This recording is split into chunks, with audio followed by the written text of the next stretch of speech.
over, you can actually save money, do it for less.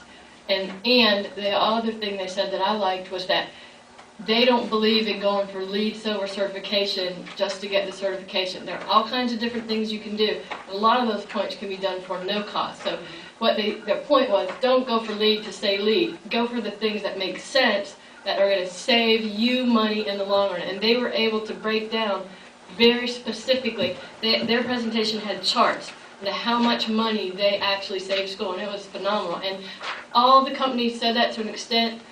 A couple of them who we aren't even considering, it kind of seemed like they were just paying lip service to it.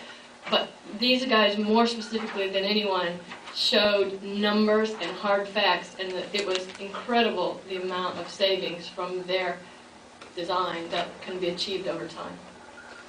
Ms. Munn has the notes. Corley Redfoot was the one that was 2%, 2.5% under.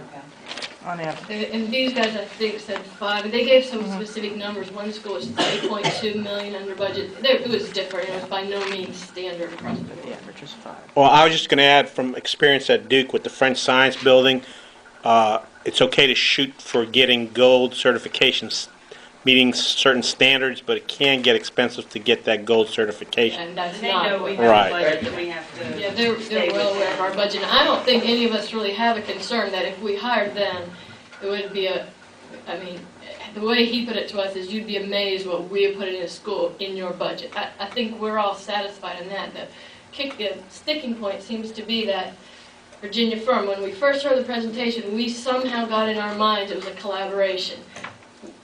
I was satisfied tonight that it's not. It's not. It's a very small quality control piece, but maybe everyone didn't get as satisfied as we had that in our as mind me. because they kind of presented it as Yeah, a collaboration that day. I mean, that's what how I interpreted it. So whether we had a They are misunderstanding. Yeah, they are still working with that Virginia firm. And as far as like the green building, Innovative is definitely, they are the trailblazers. They have, I guess, greater experience, but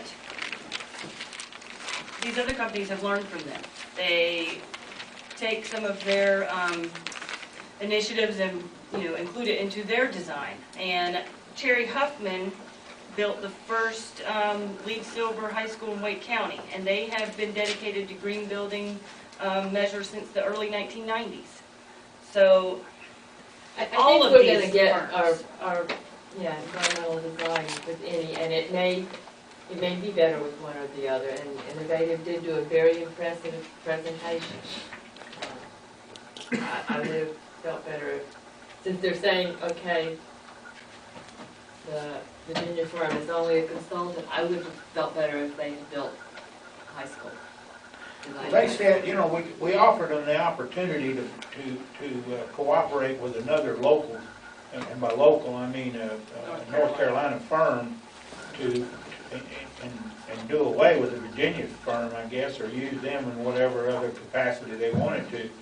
But he declined to do that, and his reasons for declining, I can understand, because they've had some bad experiences with a local firm, and one of them is one of the firms that we selected as number 2 or 3. I think you get into. I've seen architects work, and from different firms, and sometimes you get into turf issues. That they're very, very proud of what they do, and they should be. And they don't like to share ideas. And Don't want anybody changing theirs. Don't want anybody changing what they've designed. Well, that's part of it. And then you'll get into arm wrestling contests, and then you end up with a piece of junk. I don't know what Randy has had experience with some of these, haven't you? Yeah, a couple. But not innovative. Not innovative, huh? Yeah. Can I ask another question? And this goes back to the contract. Is there a way, I'm used to performance bonds working at Verizon, is there a way to incorporate a clause so that if there's a leaking roof like we had in North Chatham and Perry Harrison, that the contractors pick up the cost of... Yes, but that's the contractor, it's not the architect. Okay. But absolutely. I'd love to have a school that didn't have a leaking roof. So would we. tried Virginia Cross, that's the one so far.